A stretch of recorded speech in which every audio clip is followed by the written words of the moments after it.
चलिए बात करते हैं फोर्स पे। तो जैसे कि हमने पिछले बार चार्ज के बारे में बात किया, जिस तरह से हमारे पास दो चार्ज एग्जिस्ट करते हैं, तो दो चार्ज के बीच या तो फिर रिपल्सन होता है और या तो फिर अट्रैक्शन होता है। तो बेसिकली ये रिपल्सन और अट्रैक्शन की जो क्या होती है, एक क्षमता होगी, ठीक है ना। ऐसा तो नहीं होगा कि इलेक्ट्रॉन को अगर मैंने यहाँ रखा तो वो क्या होगा, पॉजिटिव की तरफ अट्रैक्ट हो जाएगा, या फिर हम दो इलेक्ट्रॉन को यहाँ रखेंगे तो वो क्या होगा, सेम अमाउंट ऑफ वे से रिपल्सन होगा, चाहे अगर मैं इस इलेक्ट्रॉन को यहाँ रख दूँ। तो ऑब्वियसली जब लोगों ने इस पे एक्सपेरिमेंट किया तो उन्होंने ये पाया कि जो फोर्स लगेंगे दो चार्ज पार्टिकल्स के बीच, वो कुछ ना कुछ 1/r² के लॉ को फॉलो करेगा, ठीक है। तो अगर मान लेते हैं हमारे पास दो चार्जेस हैं, लेट अस से q1 और q2, और दोनों अगर एक डिस्टेंस के साथ सेपरेटेड हैं, लेट अस से r डिस्टेंस के साथ, तो ये पाया गया कि f जो होती है वो प्रोपोर्शनल होती है किसके, q1 इंटू q2, दो चार्ज के मल्टीप्लिकेशन से, और इन्वर्सली वेरी करेगा किससे, r² से। मीन्स कि अगर जैसे जैसे हम इन दोनों चार्ज को ज़्यादा दूर की तरफ लेके जाएंगे तो फोर्स क्या होगा, वो डिक्रीज होगा। आपको पता है कि 1/2 क्या होता है, लेस होता है 1/3 से, फिर लेस होगा 1/4 से, लेस होगा 1/6 से, ठीक है। तो 1/2 ग्रेटर होगा, 1/3 ग्रेटर होगा, 1/4 ग्रेटर होगा 1/6 से। तो जिस तरह से ज्यों हम क्या करेंगे, अपने डिनोमिनेटर को बढ़ाते जाएंगे, हमारा जो पूरा क्वांटिटी है वो क्या घटते जाएगा। तो r² वही होता है, 1/r² को आप जितना बढ़ाते जाएंगे वो उतना क्या हो जाएगा, फोर्स घटते जाएगा r के बढ़ने से।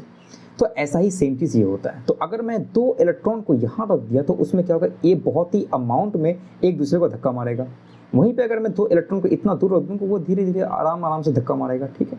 तो इससे पहले सबसे पहले किसने फिगर आउट किया था, इसे सबसे पहले फिगर आउट किया था the scientist name is coulomb, ठीक है। और ये सिमिलर काम करता है, कैसे, ग्रेविटी की तरह काम करता है। किसकी तरह काम करता है, हमें ग्रेविटी की तरह काम करता है। ग्रेविटी में जिस तरह से देखे थे कि अगर दो मासेस हैं आपके बीच और वो सेपरेटेड है r डिस्टेंस से, तो हमें पता है ग्रेविटेशनल कांस्टेंट, एक मास m हो गया, एक मास m2 हो गया, और उन दोनों के बीच का डिस्टेंस ऐसा होता है। तो हमने यहाँ देखा कि इन दोनों फोर्स जब इक्वल होगा तब उसमें क्या आता है, एक ग्रेविटेशनल कांस्टेंट आता है, ठीक है। समझ में आ रही है बात, एक ग्रेविटेशनल कांस्टेंट होता है। तो क्या यहाँ पे भी एक ग्रेविटेशनल कांस्टेंट होगा, बिल्कुल जी हाँ। जब अगर हम कूलम फोर्स की स्टडी करते हैं तो इसमें प्रोपोर्शनलिटी जो कांस्टेंट आता है वो कुछ आता है 1/4πε0 q1 q2 ओवर r²। तो दो चार्जेस हैं, उन दोनों का आप प्रोडक्ट ले लें, उसके बाद डिवाइड कर दें r² से, और एक कांस्टेंट आता है 1/4π। 4π बताता है कि जो चार्ज होती है वो स्फेरिकल होती है, ये बहुत इंपॉर्टेंट है। और ε0 जो होती है वो क्या होती है, परमिटिविटी ऑफ स्पेस बताती है कि आपने जो ये एक्सपेरिमेंट किया है या फिर आपकी जो चार्जेस हैं वो बेसिकली कहाँ रखी हुई है, क्या वो एयर में है या क्या वो किसी मटेरियल के अंदर है। तो ऐसा होता है। ε0 की जो वैल्यू होती है वो 8.85 × 10⁻12 होती है। अब हम बता करेंगे कि इसका जो यूनिट होता है वो क्या होता है, ठीक है। तो ये जो होता है फोर्स होता है। अब आपको पता है कि इलेक्ट्रॉन के बीच रिपल्सन होगा, इलेक्ट्रॉन प्रोटॉन के बीच क्या होगी, अट्रैक्शन होगी, ठीक है। तो फोर्स का जो यूनिट होता है वो क्या होता है, न्यूटन होता है। पहले ही हमने पता कर लिया है, बिकॉज फोर्स का कॉन्सेप्ट कौन दिया है, न्यूटन ने दिया है। चार्ज का जो कॉन्सेप्ट होता है वो कहाँ से है, कूलम ने दिया था, इसी वजह से उसका यूनिट क्या होता है, कूलम होता है। आर क्या बताता है, हमें डिस्टेंस बताता है, और ऐसा यूनिट में हम डिस्टेंस क्या लेते हैं, मीटर लेते हैं। तो जब हमें ये सब पता है तो हमें पता होगा कि ε0 का जो होता है यूनिट क्या होगा, अभी हम निकाल के दिखाते हैं। तो अगर f न्यूट n है, ठीक, 1/4π एक नंबर है, नंबर का कोई यूनिट नहीं होता है, यहाँ डायरेक्ट एप्सा लिखेंगे। कूलम, यहाँ पे चार्ज 2 है, ये वो कूलम स्क्वायर हो जाएगा, यहाँ पे मीटर स्क्वायर है। तो अगर हम ε0 की बात करेंगे, ε0 को यहाँ लेके गए, देयरफॉर ये हो जाएगा coulomb square by newton meter square, ठीक है ना। तो ये हो जाएगा हम कूलम स्क्वायर पर न्यूटन मीटर स्क्वायर।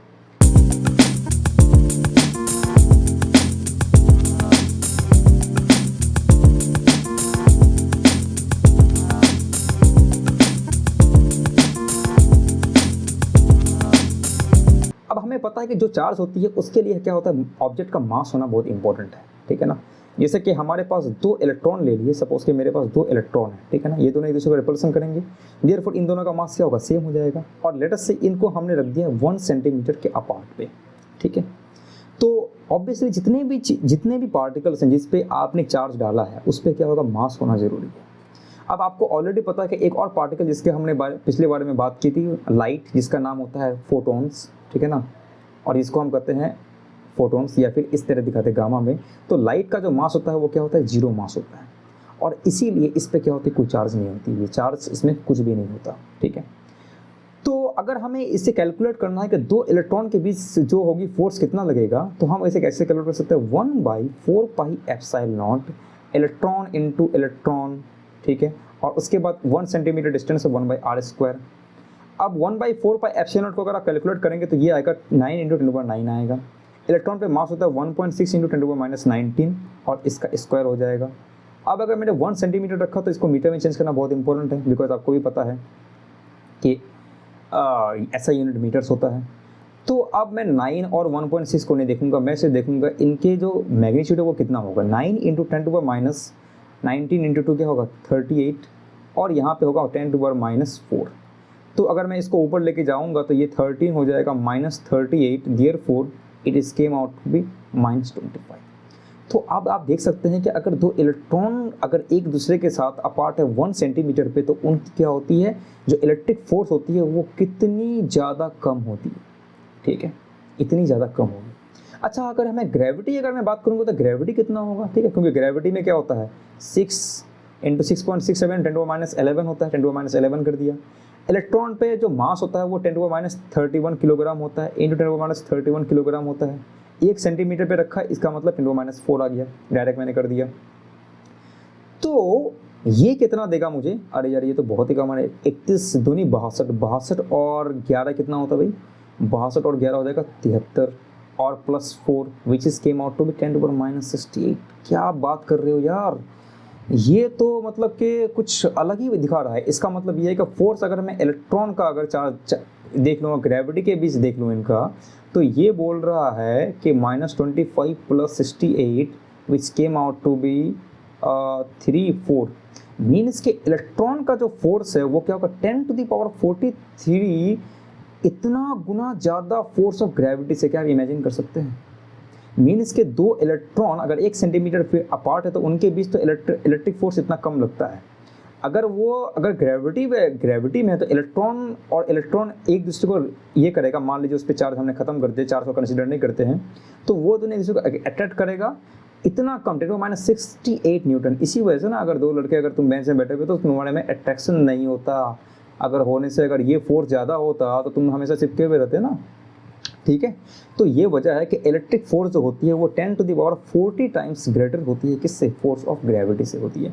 इसी वजह से हम लोग क्या होते हैं, अगर हमें बहुत बड़ा ग्रेविटेशनल फोर्स चाहिए तो हमें क्या करना पड़ता है, हमें एक बहुत बड़ा मास चाहिए होता है। जितना ज़्यादा बड़ा मास लेंगे उतना ज़्यादा हमें ग्रेविटेशनल फोर्स मिलेगा।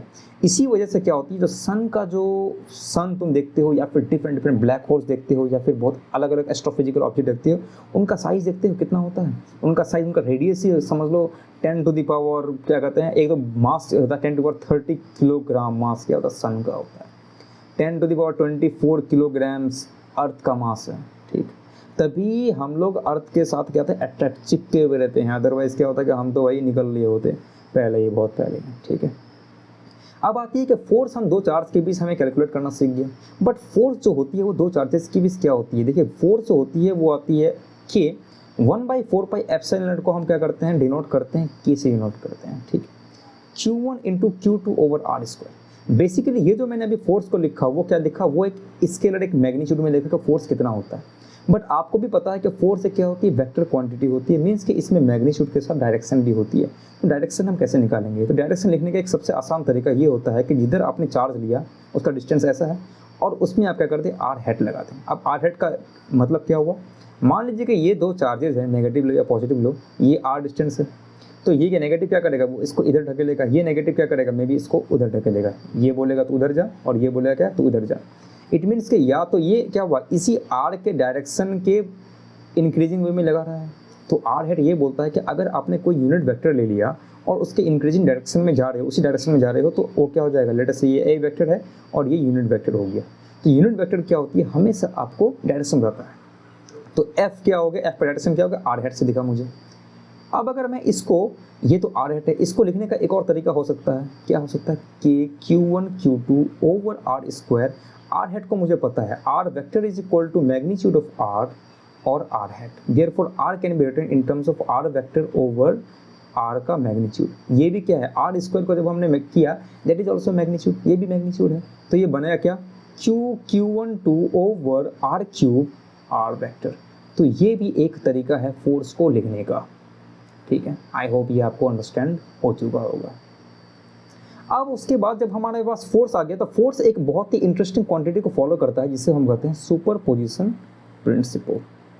अब सुपरपोजिशन प्रिंसिपल क्या होता है, जिस तरह से हमारे पास बहुत सारे चार्ज होते हैं, लेटस से हमारे पास एक चार्ज है, दो चार्ज है, तीन चार्ज है, चार चार्ज है, मतलब एक सेक्शन में बहुत सारे चार्ज हैं, और मान लीजिए कि यहाँ पर एक छोटा सा चार्ज है जिस तरह से क्यू कहेंगे, तो इस पे फोर्स कितना लगाएगा ये पूरा का पूरा चार्ज, तो हम कहेंगे कि इससे इसका डिस्टेंस क्या होगा, ये डिस्टेंस क्या होगा, ये डिस्टेंस क्या होगा, ठीक है। तो लेट अस से ये Q1 है, ये Q2 है, ये Q3, ये Q4 है, तो क्या करना है आपको करना है कि इससे लेट अस से अगर F1 फोर्स लगाता है, इससे F2 फोर्स लगाएगा, इससे F3 फोर्स लगाएगा, इससे F4 लगाएगा, तो करना क्या है, जो नेट फोर्स होगा ना इस चार्ज पे, चार्ज छोटा सा Q पे, तो वो क्या हो जाएगा, वो हो जाएगा F1 plus F2 plus F3 plus F4 and so on. यानी कि जितने भी चार्जेस हैं आप क्या कर दो, उससे उन पे क्या फोर्स लग रहा है वो बस कैलकुलेट कर लो।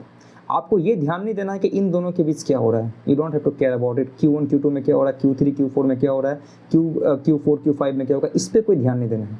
बस आप देख रहे हो जो भी चार्जेस हैं वो जिस चार्ज पे आपके निकालना है उस पर क्या हो रहा है, that is called superposition principle. और सुपरपोजिशन प्रिंसिपल जो होती है वो एक्सपेरिमेंटली वेरीफाइड है, ठीक है ना। और इसी वजह से ये क्या होती है, एक बहुत ही इंटरेस्टिंग कॉन्सेप्ट आपको देता है। तो आज के लिए हमने फोर्स में बहुत कुछ देख लिया, इसके बाद हम नेक्स्ट बात करेंगे इलेक्ट्रिक फील्ड के बारे में। तो अगर आपको ये वीडियो पसंद आ रहा है तो अपने फ्रेंड्स के साथ इसको शेयर कीजिए, फिर मिलते हैं नेक्स्ट वीडियो में।